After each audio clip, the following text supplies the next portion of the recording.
Hey, we are back, and guess who's here tonight?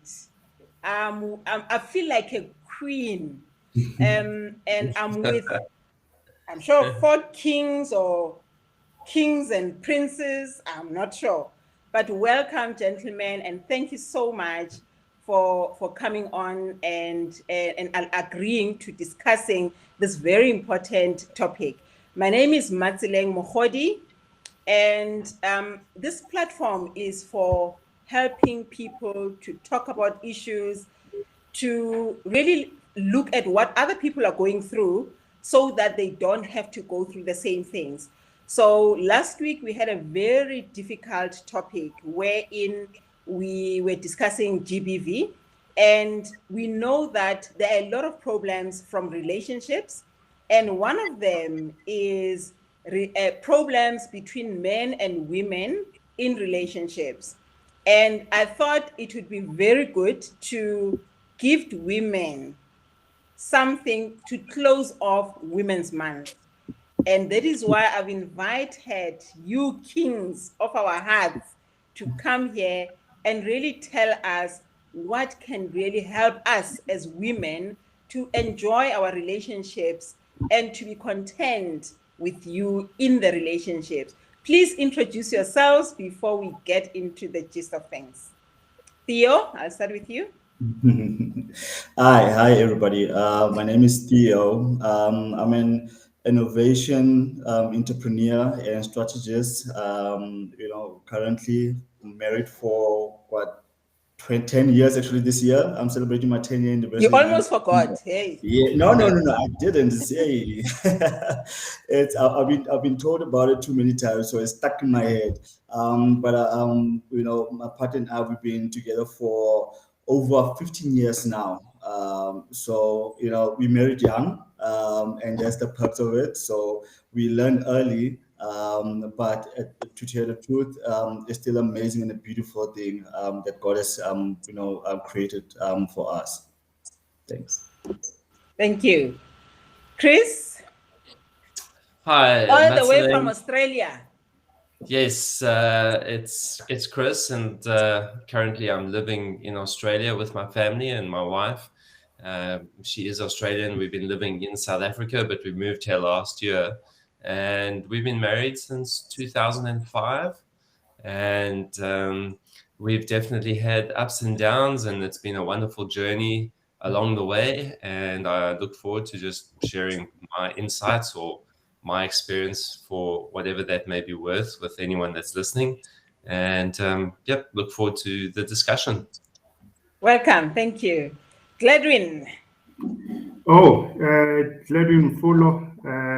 When people are talking about 10-year marriages and stuff like that, I feel like I'm the youngster now in this one. But I guess I've known my partner for since 2006. I better get it right, otherwise I'm going to be in trouble. And like Chris was saying, we also have had our ups and downs and so forth. But you take lessons from that and you become a better partner and so forth. So I think we are still at it, and I'm still happy, still going strong. So yeah, looking forward to the conversation. Thank you, and welcome, Mr. Taba. Hello, Matsileng. Hello, everybody. Kukulethu Xaba is my name. I feel like I'm a senior to these three gentlemen. The 16th of this month will be 21 years married. Wow. So I am here. Thank you. Thank you so much. Thanks for coming. So now we're just gonna delve into this topic.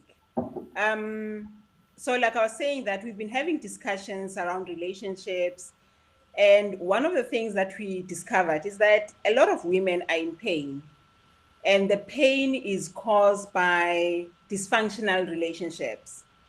But as you know, a lot of people say men are simple, women are complicated.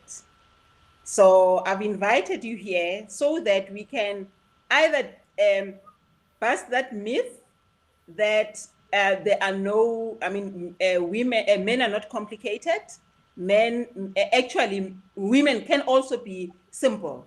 So I would like for you to just share some issues first on what really creates problems, what really creates conflict in relationships. I know that a lot of women have been blamed for making assumptions, for going through things, for yelling, for this, for that.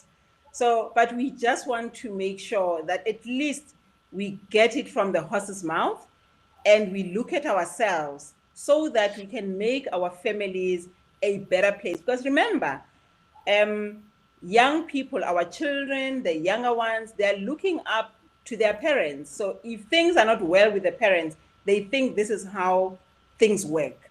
So if the relationship is working, it helps the young ones to also grow up in an environment that allows them to thrive.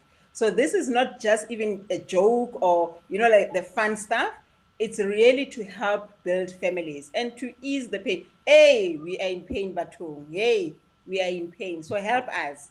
So what causes? So we're just gonna go around and just say, what are the things that you can advise women to stop doing in their relationships? Theo, we'll start with you. The closest. All right. I think, look, there's a lot of fundamentals, key things that go into a relationship, and I'm not only referring to marriages or anything. I'm just talking pure relationships. It can be something that stems from, that, like you said, Martin, from backgrounds, family. My grandmother always used to say that, when she asked me, "Do you have a girlfriend?" Then I would say, "Yes, I do." And she would then ask, "Do you know their parents? Do you know the girlfriend's parent?" In closing, she would then say that, "You know what? You should always look at where she comes from, the home that she comes from, before you get too serious with somebody, right?" That can be one of the pieces, one of the things that, key elements to look into stepping into a relationship. However, in that said, I've came to learn that, in the beginning, the honeymoon phase, right, where you're still getting to know each other, couples, we don't actually get to know each other. We sell each other a dream, basically, right? We want to impress you. We want to. You mean when you meet, you're not really yourselves? Yeah. When we meet, and even at the beginning of the relationship, let's say the first 12 months, right? It's all about, you want to impress. You want to show that you're the best person to be with. I'm spontaneous. I'm loving. I'm funny. But at the end of the day, you find that actually I'm one individual that, during the weekend, Saturday or Sunday, I just want to switch off. I just want to sit there, watch my movies alone, and just calm down a bit, Does that apply to men and women, or are you talking about? I'm talking in both parties, right? So yeah, even with women. Men pretend. So men can pretend too. It's not about pretending. I think pretend is a very strong word. It's not about pretending. It's about, I'm trying to impress this lady, right? She told me that probably the past relationships, the trouble that she experienced, and so on and so and so. So I want to impress her to show that I'm not that person. Now you're competing with someone that you don't know, right? And even with the ladies also, it's more around, they always wear makeup, they look good, they make sure that, they are at their points, they do things for you, tender loving care, cook and whatever, but you find that the person actually hates pots, hates standing in the kitchen, and doesn't like to cook at all, right? And that's one of the things, we're selling each other a dream, basically. So when the relationship started to get serious, then that's where you're starting to get comfortable. You're letting your guard down. And you're showing your true colors. Your true colors. Yeah, your true colors are starting to start to come out. And the same also with the ladies, it started to come out. And that's when the whole conflict, or the true identity of where you currently are in terms of relationships started to show in.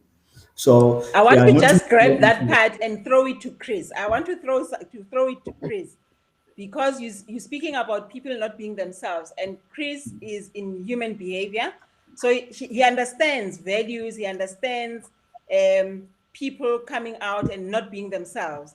Chris, what would you say about that regarding women?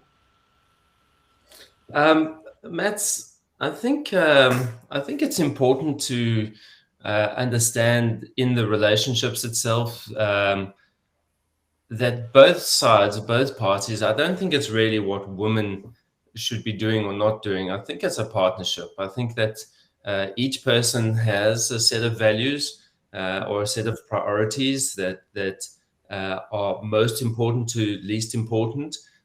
So things that are very important to me may not be as important to my wife, and things that are very important to her are not as important to me. And I think one of the keys to, and one of the secrets to life is working out and understanding what is important to your partner and what's not so important to your partner, and then communicating to them in terms of those values and how do you communicate with them, because if I don't see how I'm going to achieve what I really love to achieve in my life, I'm going to feel challenged, and that's going to cause conflict. But if I'm supporting her in a business or the things that she really loves doing, like say, for instance, kids are very important to her, and I show her lots of ways of how I support the kids and support her in that, and maybe support her business. I'm going to find that she reciprocates, and she will open up to me and be a lot more friendly and loving.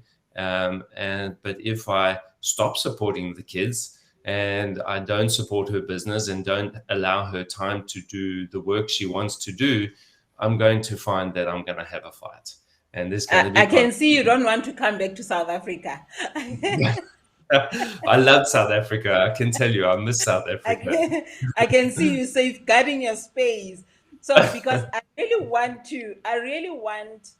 to, because it's not everybody that understands what you just said, and they may understand it, but it's not easy to do, to understand what is important to somebody and actually give it to them, because that's what is creating conflict. Because we wouldn't be having fights if people were understanding that this is important to this person and they also understand what is important to you. So maybe Gladwin, would you like to come in there? What are the things that really create conflict? Though that's what I'm looking for. What are the things that are really creating conflict, and what can we do? So Chris has mentioned understanding, your partner. Theo has mentioned, being yourself, because when you meet, you're pretending sometimes. So what is it? Because I can tell you, there are problems, there are issues. So how do we help women? So not men, Nina is strong. Yeah. I would talk to, we have had the various perspective, I guess, in terms of some of the challenges that we see in relationship. But one in particular, I think I would like to talk to is when there's bound to be conflicts in a relationship. Because these are two different individuals with their strong characters and so forth. And whenever there is a conflict, I think it is important that, when I raise something, I would talk to my wife, I'm not happy about this and this and this and that. And then instead of dealing with the issue at hand, you would find somebody say, yeah, but you also did this and this and this at that particular time. Now, it is a matter of we have a standoff now because we have to deal with that one issue that she's raising and I'm raising another. And because people are at a point where they feel they are not happy, and the other one is also raising an issue where they are not happy with something, you get to a point where that conflict doesn't get resolved because everybody's standing their ground and saying, we need to talk about this thing first. And this one say, no, we need to talk about this issue that you created at the time. And I think it's important to, whenever somebody raises a conflict, the first one to raise that conflict, let that person be given an opportunity to resolve that conflict. And then after, when that conflict is done and resolved, then you can raise your issue and say, I have an issue with such and such and such. It's like because I'm a corporate person, is like performance review, right? You do your work. You don't expect that the person who's going to review to say in January, when they are doing a performance review, in January you did this and this and that. It doesn't really help you at the time, because if ever they are able to tell you then when you're making a mistake, then you can take action to correct that before you get to the final review, and that person can actually see your progress in that. And I think in relationship as well, we need to do the same, where if ever your partner, you do something wrong and your partner is not happy with it, they need to raise it then and say, baby, I'm not happy with 1, 2, 3, and then you can get to resolve it. And also be open enough as a person, and this goes for both parties, that you are able to accept positive criticism, because sometimes when you do something wrong and people are criticizing you about it, you kind of take a defensive stance and so forth. But this is your partner, this is your wife, this is the person that you want to spend the rest of your life with. So you need to be open enough to be able to take that and have a conversation that resolves rather than create more tension in that. So I will leave it at that.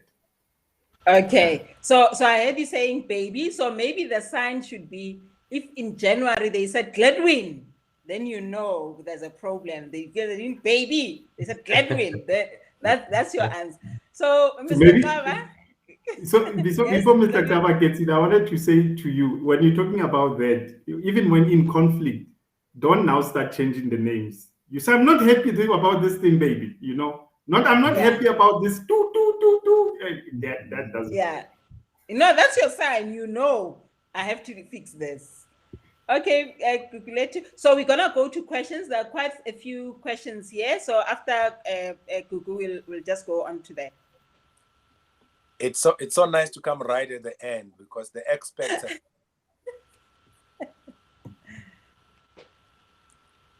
spoken, right? Okay, I really agree with my brothers there.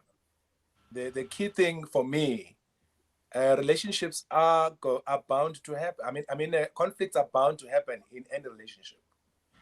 It is just somebody once said, when two people come together, it's two imperfect beings coming together. There is no perfect individual between those people. They all come with expectations of how this relationship ought to be, and there comes conflicts along the journey. So I think the key thing for me is just seek to understand the other party, and as to why they are behaving the way they are behaving, than to simply jump into the sort of like high voltage emotionalism about issues that you feel they are not in sync with yourself. But more than anything else, I think what causes conflict at times as well, it's the misalignment in terms of values. It's such that if you have got certain values that are not really well aligned, you may have been in or not in courtship, but if the values that you hold either on.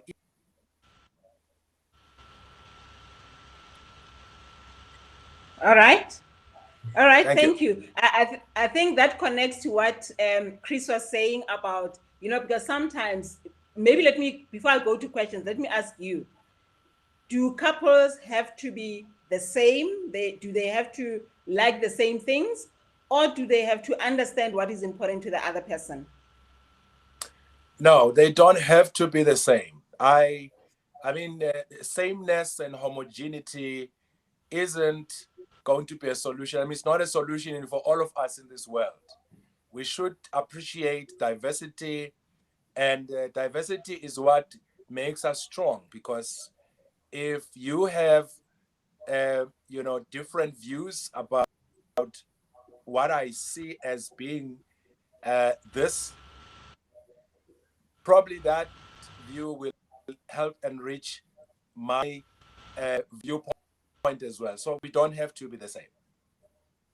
Okay. All right. Just to add to that, Matt, can I add to that? Is yes. that I think that we all just want to be appreciated and loved and for who we are as we are. And so if we were the same, what would be the point? You know, we find our love in our uniqueness of each other. That's what makes us special. And it is to honor that uniqueness in each person. And it's our job. It's my job. And it's my wife's job. It's our job to look for that in each other and to find out what makes us unique, and then to honor that inside ourselves and each other. Absolutely. And also, sorry, before you, yeah. sorry. I think, Yes. yeah, this is also one of the important conversation that we always turn to have, you know, in my household, is that firstly, before it gets to, you know, to me, I also need to understand that you are your own person. You are your own person. I am my own person. And I think that's where a lot of conflicts start to happen, is because of we try to change the person to be who we want them to be. You know, we don't allow, you know, a person to have flaws. We don't allow the weaknesses also to be there. We want to correct the weaknesses and trying to make it better. Instead of saying that, look, this is 80% that you contributed, which is a good, strong, your potential strength, right? And leverage from that and stop seeking the 20% that doesn't matter, because 20% from zero, it can only improve maybe to about 40% to 30%. It can never go above to 60 or 100%, right? So work and develop on the strength that your individual have and appreciate that, you know, their values, their cause, you know, that one beautiful thing that attracted you at the first place, you know, that's that one beautiful thing that you need to nurture and grow with it and let it blossom.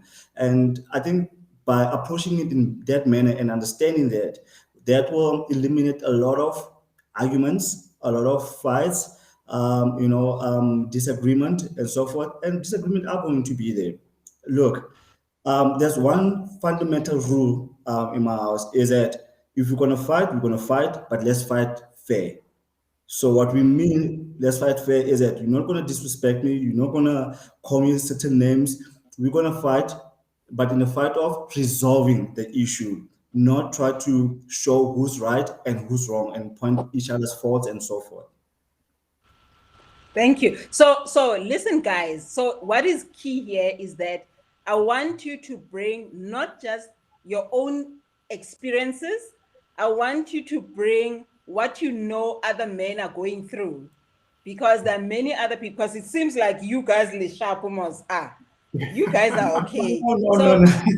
So I want you to bring what you know about other men, what they experience, because we want to share as much as possible. So I'm gonna go to questions now.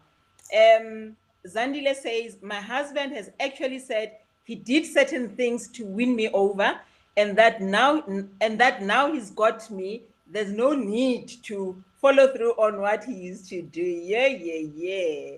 Okay, do men do that? You do things just to, but I think it's what you were saying, Theo.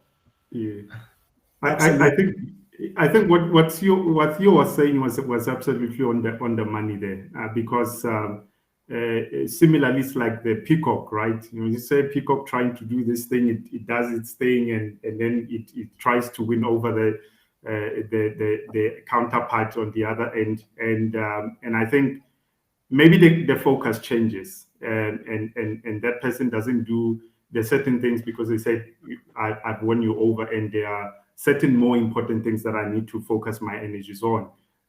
But in that, I think there needs to be a balance, right? Where there will be certain things that we have done that really, you know, got you attracted, got you winning on the other end, that you need to continue with. Like, for example, your person loves flowers. If ever you have won her over and she loves flowers, continue doing that. You don't necessarily have to change that. But there are certain things that would probably change with time. So, for example, somebody would say, now that we are in a good relationship, we can talk about issues of money. So you don't necessarily have to be going out every weekend. I can sit down, I can cook this week and stuff like that. And we go once a while out and so forth. So certain things changes, but I think it's in communicating that and making the person aware that, yes, at the beginning, I was trying to win over, because there's obviously competition in this regard. And now that I've went over, I'm modifying what I need to then do now going forward. So unless if they stayed with you. Unless if they stayed with you because you're taking them out now and now you're cutting it out. Yeah, well, yes, even when they're not staying with you. I mean, she might have a place. You can decide, you know what, it's also going to be fun if ever we can just go out, do some grocery shopping a little bit, and let me show you my skills in terms of, you know, I can cook. I don't necessarily have to do that. You know, it's not that thing of I'll be sitting there thinking she needs to cook for me and stuff like that. There are men just like cooking and so forth, so they can do that. There could be other things that you can do to substitute the things that you did initially at that time. But the ones that you feel that they are important to her, you can then sustain those ones throughout. Not necessarily now shutting it down and saying, I'm not doing anything. Now I can sit, relax, put my feet up and do nothing. No. There will be somebody else knocking and wanting to show. So you're mentioning something important. Can a man leave a woman who doesn't cook? No. We are living in an age where women have their own careers and their own businesses and their own these things. I mean, I can get to a point where I want to be a house husband. My wife would kill me for that. She doesn't want me to do that. Yeah. But you're in trouble. We're like Gledwin. Chris, you wanted to say something? Yeah, I was just thinking, you know, quite often there's things in the relationship that I don't feel like I'm getting, or we spoke about, and quite often that's it's a reflection of the other person, perhaps what they are also not doing in the relationship. And so if there is this misalignment, or you feel you're not getting what you would like from the relationship, then I think you need to have a look and see, well, am I missing what's important to the other person? Because if you are really and truly supporting what they love to do in their life, they will open up to you and they will respond and they will help. And that's a question that you want to ask yourself. How do I get to do what I love to do in my life while helping my partner get to do what they love to do in their life? So if you're not getting what you really want, it sounds like there needs to be more communication and understanding and linking of the values of what's important to each other, and what would you like to achieve on this journey together, because it's a journey, you know, and it's going to be up and down, and sometimes you're going to feel like you're getting stuff and sometimes you're going to feel like you're not, and that's just an opportunity to communicate again and take it to a new level, go deeper. Unachi there says, so it's true men lie. It's true, but women lie too, eh? And then there's a question here from Milka. She says, what would you do when you realize you have a companion who takes and don't give back to the family unit? What would you do when you realize that your companion doesn't give back to the family unit? So, you know, like those people that will eat and drink at the corner and then they come home clean. Can I come in, Matsileng? Yes. First of all, just 1 or 2 steps back. The question that you asked, whether can a man leave a woman who doesn't cook? I think because we are not talking on our behalf here, we're talking on behalf of other men as well. The dynamics in South Africa are cultural based and otherwise. There are men who really love to have food cooked by their women. So because I love talking to people, I've had men tell me that definitely a woman who can't cook, it's a no-no. Some of them have literally sort of walked away because they felt like, hey, maybe before they could even get married, you see. So such things happen. I mean, this is South Africa. So I wanted just to touch on that to say it is true. But on the point of a man lying whilst wooing a woman, I really think it's just, wisdom man uses to ensure that, they get... Wisdom! Yeah. Why not? Wisdom. Angifuni ukudlisa team la. You know, that is men trying to, you know, to get their own. So ladies, you know, when they tell you something at the beginning, just know that it's not true, right? So Martin, I think also to both questions, I think the question that we then need to ask is, how did you get to that point where you discover that your partner is a taker, or your partner doesn't like? Your partner wants somebody Doesn't who contribute. doesn't contribute, and your partner wants someone that can cook. To both the questions, right?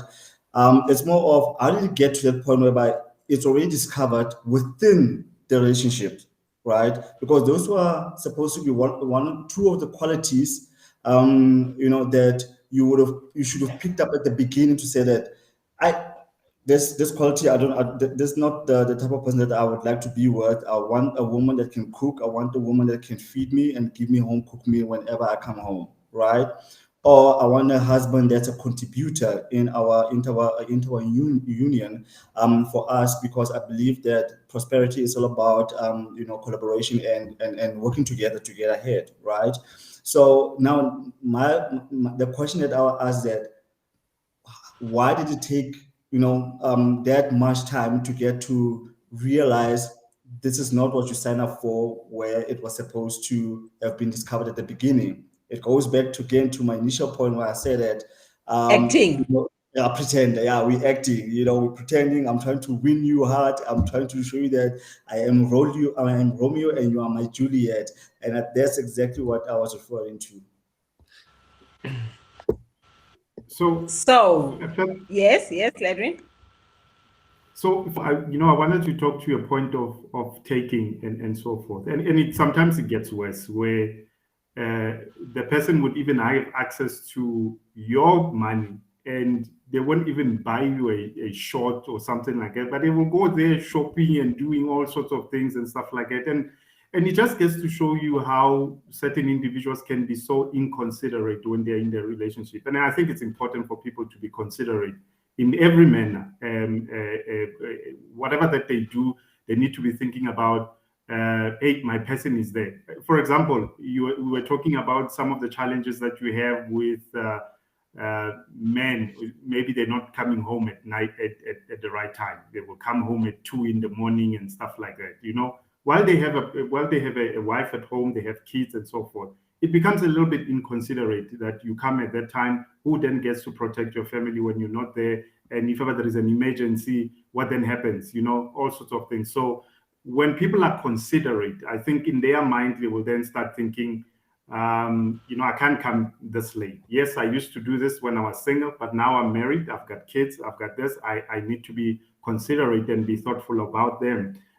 When I go and buy something, you used to buy something for yourself and only yourself. Now you're thinking, I have this partner. Oh, maybe she might like this thing. Or let me surprise her with this and stuff like that. It's just that thought of being considerate goes a long way in really, creating an environment that you don't just give and give and give, and the person on the other hand is just willing to take and take and take and take. And some other time it starts like that, like Theo was saying. At the acting, no, I'll pay the bill, I'll do this, and that person gets, oh, okay, I don't have to do anything in this relationship. The person will just always give and give. But once you start moving from winning you over to, now I've won you, now we need to work together. I think Chris was talking about it being a partnership, and us saying, how do we best build this relationship and make sure that it's sustainable? And it's through those values that Google was talking about, combining them and really talking. And at some other time, it probably includes counseling, which I think for a lot of Black people, counseling, maybe they don't necessarily take it as something that is serious and so forth. But counseling can really go in a long way, because you will have somebody probing and asking those uncomfortable questions as you go. And then another big issue is probably money. When you throw money in it, it makes matters worse there. Yeah. So actually there is a question that says, can a man, it's Nico, he says, can a man leave a woman because she is not giving him money? Nico. Can a man leave a woman because the woman is not? I thought you were asking the other way around. But anyway, I am still gonna ask you, because I thought you were saying why would a woman leave a man that doesn't give her money? But this is interesting. So why would a woman leave without giving him money? Can a man leave a woman because she's not giving him money?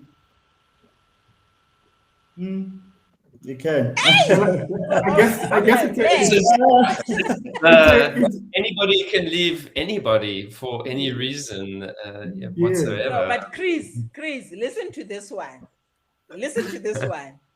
Yeah. A man. I hear it. Yeah. Yes. So that is why you're all like stunned. Yeah. Yeah.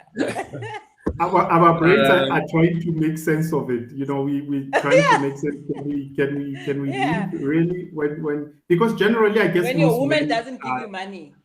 Yeah, because most men are the ones that are always women giving. can leave. Yeah, definitely. Yeah. But in most cases, men are always seen as providers, right? And in most cases, they are the ones that are always giving and so forth. But I think when you have built a good relationship with your partner would be able to give you money, especially if you're an entrepreneur, you're doing your own so thing. So if she doesn't give you money, you can out. leave. If she doesn't, you can leave. Well, it depends, right? If ever you get to a point where what you need the money for essential things, and you're at a point where you tried something, it didn't work out, you are looking out for a support from her, and she's got the money, but she's like, no, you put yourself in this mess, get yourself out, I'm not going to give you anything. But when you had it, you were able to share your money with her and all these other things. Then it's like, where's the support? Where's the partnership in this struggle? And you will probably say, I'm going to leave. A good point, Gladwin. And I think it's important to also realize that, you said that men are normally seen as the providers. It's also a good point to see that just because we are providing most of the time, it may seem like money. What are the women providing themselves? It may not be money, but it may be looking after the kids. It may be raising the household or looking after the household. And so I think there's an equal, because I saw there was another question there, like why are they always takers in the relationship? They're always taking. And I think it's important to stop and have a look and see, where are they giving? So where is the wife giving? Where is the husband giving? Where are they taking? Because they've got both sides. I give and I take in the relationship, and it goes up and down. Sometimes I feel like I give a little bit more, and then other times I take a little bit more. But I have a natural built-in thermostat or balance thing that helps me to regulate. And I know when I'm taking too much, and then I will compensate and do something. Or so it's a fine balance of giving and taking. And it's important not to get caught in an illusion where you think that your partner is only taking. You want to stop and break that label for just 1 second and have a look and balance it out and see where are they giving, where are they taking. That's a very important move and an exercise that can go a long way to resolving big conflict. Yeah, because they may not be giving money. That's so wise. Yeah. That's so key. Thank you for that. I want to go to, I didn't want us to talk too much about cheating, but I can see there are a few questions on that. So when a man cheats, does it have anything to do with the woman? That's my question. But here we've got, Unati says, so why do men cheat in relationships? And then Arco says, why is it so difficult for men to stay monogamous? My question is always, why and who are the men cheating with? Yeah. They're not cheating with themselves. They're not cheating with themselves. Yeah. Yeah. So, but I think, that outside money and other issues, cheating does create a lot of problems in relationships. But it's important that women understand. So I'm on your side on this one. I don't think that men cheat because they don't love their women. I don't think so. So maybe you can correct me if you want to go home, if you really want to go home tonight. Answer me. So, but my belief is men do not cheat because they don't love their women. They cheat for what their own reasons. It's got nothing to do with the wife, with the partner. Correct me if I'm wrong. You are right in most sense, right? I think look at it from this perspective, right? How many men? I know we know statistics, we don't know the numbers yet, right? But as the question is, how many men are cheating then leave their wife? How often is that happening, right? How often is it happening that a man cheat and when whoever they're cheating with say that, hey, you should leave your wife, and they end up saying that you mad. I'd rather leave you, but I'm never going to leave my wife. You are 100% Come in. correct. Yeah. So those are the two fundamentals, and it's not about sometimes, not always. Sometimes it's not about men are cheating because they don't love their wife, right? To me, even with being a man itself, I'm even also asking myself that question: that why do we cheat as men, right? And if you look at, for many years, it's been the same conversation over and over and over and over. That, and women will say that men are cheating, men are cheating, men are cheating, right? So out of 10, you find that 8 of the male species will then end up cheating. And the question is that why is that so? And unfortunately, I don't have the answer for that. I'm bold enough to say that. I don't. Maybe some gentlemen maybe can help. They might have some insight, but I don't have the answer for that. However, in some cases, women also do have part that they play that results to men doing what they're currently doing. And I'm not justifying it and I'm not condoning it at all, right? Because at the end of the day, you guys have committed to give your life to each other, right? So stay committed to that. I think not to bubble too much into it because it's a very sensitive topic that I wouldn't want to explore more into it. It's got its own reasons and fundamentals why it happens, but it's not about the person that you are with that make you to cheat. Let me just close it. I agree. So I'm supporting you in that because I believe that once you've chosen to be with a woman, you want to be with them, but things could happen. Like anywhere, people do things, and when you do cheat, it's never about the woman. That is why you go back home to rebuild with a woman. But I'm not saying go and cheat. I'm not saying that. I'm just saying. What are you saying, Matt? I'm just speaking to make women understand that they are complete. They are complete. There is nothing wrong with women. When their men cheat, it's never about them. So they need to stand up and hold their heads up high and continue with life. There's a question here. Somebody said, Zandile says, can the gentleman explain how they feel about this latest craze? Indoda must provide. So a man must do everything for the woman, and the woman brings her beauty to the and the body, etc., to the relationship. So a man must do everything because you're getting everything that you want. Where did that come from? Where's No, there's a question. They want you to comment on that. So I think if ever you were to take what Gugu was saying earlier on with the backgrounds of where we come from and how we have grown up, I think I've always known that if ever you're a man, you need to be the one that is providing the roof or doing all of these kind of things. And we come from an environment. I work in the mining industry where a lot of men would move from even neighboring countries to come and work here in South Africa, and so that they can provide for their families back home and so forth.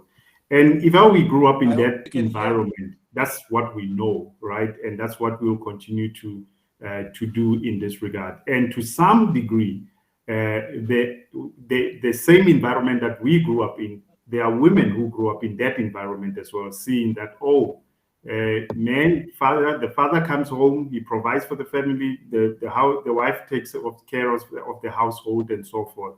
And it's only now, I guess, when things are a little bit turned upside down, where women have the equal opportunity as men to be able to do exactly the same thing as men can do. And there's still those that still believe that, yes, I do have this opportunity to do what I can do from a professional point of view, but I still expect the men to be the provider and do all of these things and so forth. And I will do my part in bringing, like she's saying, the beauty, the body, whatever the case that might be, because maybe that's what you were attracted in. And she was also attracted to the fact that you can provide in these instances. So I think it is quite a broad topic on its own to talk about the reasons why certain people will view it in a particular manner, and the other one can view it in another manner. So, good point, Yes, Chris? Edwin. Just to talk about that and to ask a question myself then for Zandile, then is when she says, can we explain about that a man must do everything and the woman brings her beauty and the body? What happens then when the beauty fades and the body does other things? Chris. Asking the question. I'm just joking. You're in trouble when Chris. You never I'm just ask those joking. questions. Answer. Just answer. Don't ask. Answer. Yeah, I hear you. I'm just No, joking. I'm sorry. I'm joking. That's very key. Yeah. It's always, for me, in my own relationship, it doesn't, it's about sharing the responsibility. You know, we're on a journey together, and how do you maximize your experience with the very, very short time that you have on this earth, you know? And that's the journey, you know, and the more you help each other, the more you get. It's as simple as that, I think. Yeah. I'm going to read something quickly also. It says, why is working on the relationship relegated to the woman in the relationship? Why is it usually the woman that works on the relationship? So, I'll read the whole thing. So the whole thing says, why do guys stay in relationships or marriages and partnerships, even when the marriage is not healthy, but would rather start seeing someone else instead of working on the relationship? Why is working on the relationship relegated to a woman in that relationship? So if you have to look at what's happening most in the relationship, and I'm gonna go a little bit more into culture also, right? From a Black African culture perspective, right? How often do you see men getting into those soft engagement conversation of feelings and emotions? This is how I'm feeling. This how you make me feel. So I don't think that in our culture we've been equipped enough to be able to have those conversations, and we understand that women are an emotional being that likes to express themselves, right? It's freely for them to express themselves. And that's why it might feel as if like women are the people that are continuously trying to work on the relationship rather than men, right? And it comes also to a non-balance of communication, right? Most men, you might feel that they don't know how to communicate when it comes to things of the heart, things of emotions. They don't know how to interpret it and convey the message, right?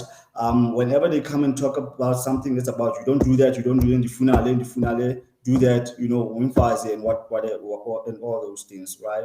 So it's a little bit of challenge from a man perspective to have those emotional conversation, and it's not all men.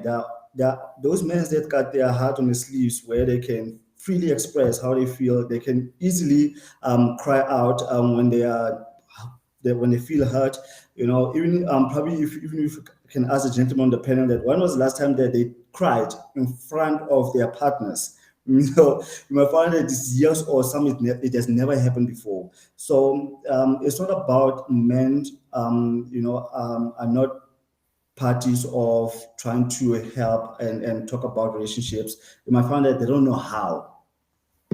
Okay. Thank you for that, Theo. I just want to look at, there's a question from Esther. She says, I would like us to talk more about gender roles and how they impact relationships. So we've touched on that, about doing things equally, but maybe one of you can just touch on that. Gender roles, somebody mentioned a woman can cook and look after children while the man brings in the money. So what is your take on that, on gender roles? And how that impacts, because sometimes it's about assumptions that because it's a woman, then the woman must cook and clean and do that, and the man must bring money. So what are let's talk about those assumptions. I think we can't, sorry about the glitches. I've had to switch the gadgets because of where I am. It's in rural areas. Yeah, so I think on that score, we can't rule out the fact that we are creatures of culture and backgrounds of all sorts as both men and women.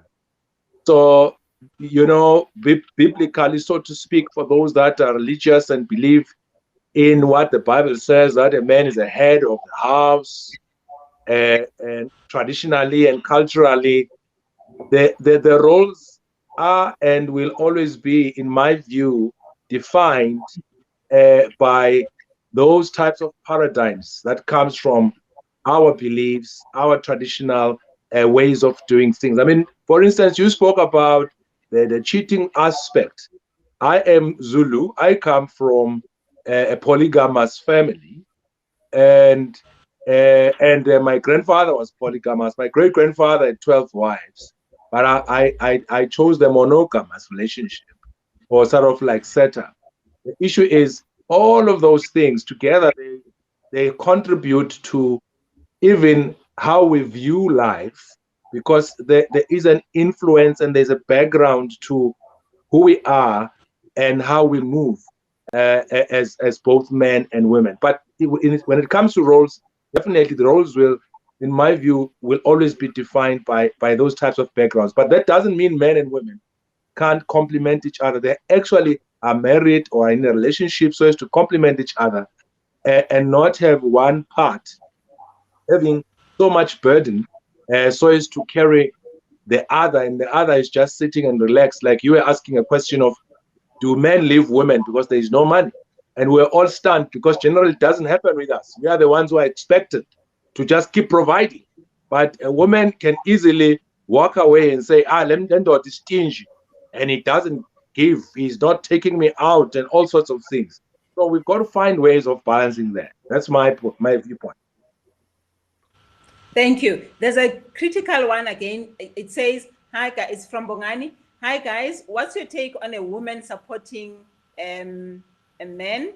Is that an element of weakness on our part as men? And can it be sustainable to preserve the relationship going forward? Can ladies bear the brunt of supporting a man? I think we've touched on it, but you can just touch on it again. We can. I think it is, I think... Is it a sign of weakness? Not quite. I think it really depends on the relationship that you have, right? If ever the relationship that we have was really based on the fact that your person loved you because you support, and then you change that role completely, and then they like, I don't think this is what I signed up for, maybe it'd be a challenge. But if ever you have a partner that is very much supportive of, they know exactly what you're doing, especially now that we get into the journey of opportunities for entrepreneurship, there's a lot of them, because we are now talking about building legacies for our kids and stuff like that, because majority of us come from backgrounds where we don't have parents that have businesses and stuff like that they can talk to us and we can inherit this thing. We are the generation that needs to start there. And if ever you have a partner that understands that the hard work that we're putting on is for the benefit of our kids and their kids and so forth. And they know that it's going to come with struggles of, at some point, baby, you'll be the one working while I'm trying to hustle up this thing, and you'll be taking care of the bills. And they know. But sometimes, if ever your partner is not attuned with that thinking and the objective of what you're trying to achieve, then you're going to have problems, because it's 6 months, and anything pisses her off, it gets home when you're sitting like couching and you're not doing anything and you're doing all these things. So, anything will just tick her off at that time, because she's not aligned with, this is what we're trying to do. But if ever there is an alignment there, I think definitely your partner will be able to support you. And I don't think that she would see you like Umamparani or something to that effect, and thinking I'm gonna leave or something like that. Yeah, I agree with that. I think that if you were someone that was just lying on the couch and watching TV and playing computer games all day, I don't think that they would be able to bear the brunt, as Bongani says there, of that, and be able to support you. The question is, what are you bringing to the relationship? If your partner is supporting you, what is your purpose in the relationship? Are you looking after the kids? Are you building a legacy? Are you working on a dream that you want to come true? And you need that support from them in the meantime. You have to be working on something. If you are just sitting back and doing nothing, then that would be weakness, or laziness, or whatever you want to call it, But if you have a deep purpose that you are driving behind that, there's no ways that that's weakness, Absolutely. So about 2 weeks ago, we had a conversation. Thanks for that, Chris. We had a conversation about bedroom politics. And last weekend, we had a workshop with women where we were talking about bedroom stuff. So there's a question here, and I think it comes from the fact that a lot of women complain about this one aspect of having their men not being approachable. So she says, so because men adore the dance, the love dance in the bedroom, how come is the sexual health discussion so uncomfortable? How come is it so uncomfortable? Because a lot of women are not able to communicate to their partners about the issues that they have, because the man is not a man that can discuss issues or related to sexual health. So how can we help men to understand that it is one of the things that creates tension in the home, and they need to be able to open up and understand that the woman is trying to help them? So what can we say to men? Not you, men out there. So it's one of the very important piece of conversation that needs to happen, right? There's two parties that's got certain needs. There's two parties that got certain requirements to achieve satisfaction, right? And how will you be able to achieve that key role or that satisfaction to your partner if you don't discuss it? All right. So I think we know that, more especially from Black people, that talking about sex is taboo, right? You're only gonna hear about sex when you're getting married. Okay, we don't talk about that word here because they will cut us off. That's why we call it the love dance. Oh, the love dance. Apologies. Yes. Apologies. Yes. Okay. No, that's fine. That's fine. Yeah. So it's a crucial, and I think that's the reason why a lot of relationships are breaking out, is because of the love dance and the people not finding satisfaction within the relationship based on that. And that's why you also find where there's also cheating also happening, also that. But the challenge is that there's no particular conversation that happens. So I would encourage a lot of men, right, to take that time and actually try to understand, your partner when it comes to love dance, that what makes them tick, what takes them to a point where they want to be at, to achieve that point. And I'm speaking mostly also from mature men also, right? And that are avoiding to have those conversations, coming back also from a culture perspective, there's certain language, there's certain conversations that you want to have, and certain conversations that you don't want to have that are sensitive, that you're sensitive to. So I cannot emphasize it more. Because it's extremely important to have that conversation if you're working towards building a life with somebody, because you're going to be with that person for a lifetime, right? And as time grows, those people, the individual, they evolve to be certain things, right? They see certain things that they want to try it out and experiment. So if you don't have those conversations, how are you going to be able to understand those particular gaps within your relationship that, you know what, my partner now suddenly wants to try this lap dance. How you be able to identify that need and be able to satisfy it to the best of the ability, the requirements. Let me just say the requirements, yes. Okay, so the key thing is communication. Yeah, you'll come in. It's communication. Absolutely. Okay, I see also that we are running out of time. So I'd like us to sort of, because this topic is very sensitive and it can save a lot of relationships.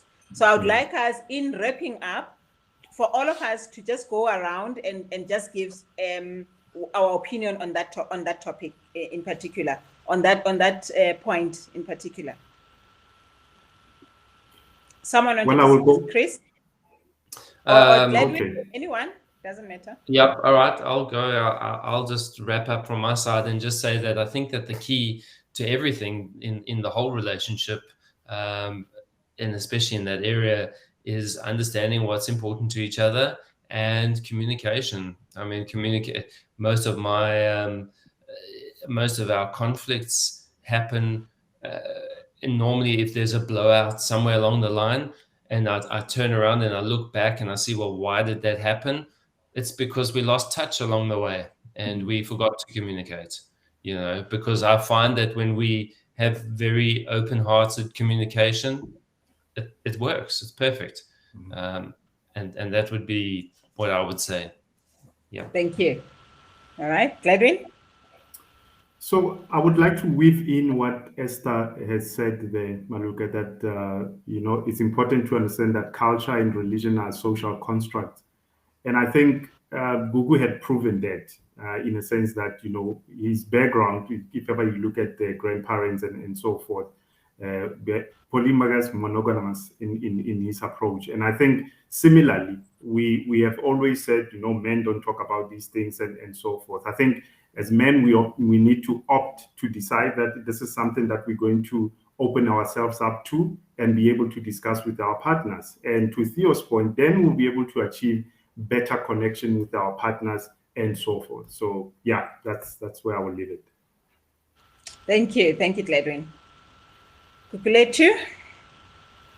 I think it's firstly very interesting that it's the lady that asked that question about men in terms of the love dance, because it's generally men who complain about that, with women.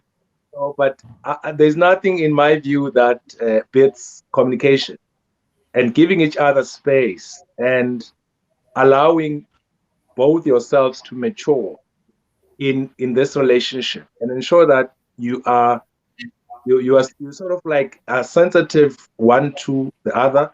You care for each other in terms of what the needs of the other party is, because I think that's where we miss it most of the time, and the resultant effects of all what as cheating and all other stuff that has been raised starts to ensue. So I think really it all boils down to us communicating and talking to each other heart to heart. Thank you very much. I think the most critical part, like I was saying, that we had a very long conversation with women last weekend, and the biggest thing, and I would like to repeat that, the biggest thing is men being very sensitive when they are being advised by their woman about the things that they could do to help them be better dancers. because then that helps both parties. So if men could open up and just listen and know that it comes from a good place. It comes from a good place to try and build the relationship. So thank you so much. Thank you so much, gentlemen. And I'm hoping we didn't touch the cell phone thing because I was going to say to you, to all men, that if you want peace, give your cell phone pin, your pin to your person. Give away the pin. So thank you very much for joining us. And I'm really hoping that this is a great gift for women to try and understand that you're not so bad. You're so good. You're so cushy. So men are not bad at all. So women out there, you've heard it all. You've heard from the men. And thank you so much for joining us. Thank you for watching. Thank you for your comments. And please visit, stay on our page. Look out for the post that we'll be doing in the next week because we are going to be continuing to have these kinds of conversations. And September is going to be focused on families and the problems that we experience in our families, with siblings, with relatives, to try and see where we can be able to resolve things that need not go further. So with those words, thank you all very much. My name is Matsileng Mokhodi, and we will see you next week. Thank you and good night. Or good morning to Chris, because it's 5 a.m. for you. Yes. Thanks, Matt. Thank you. Cheers.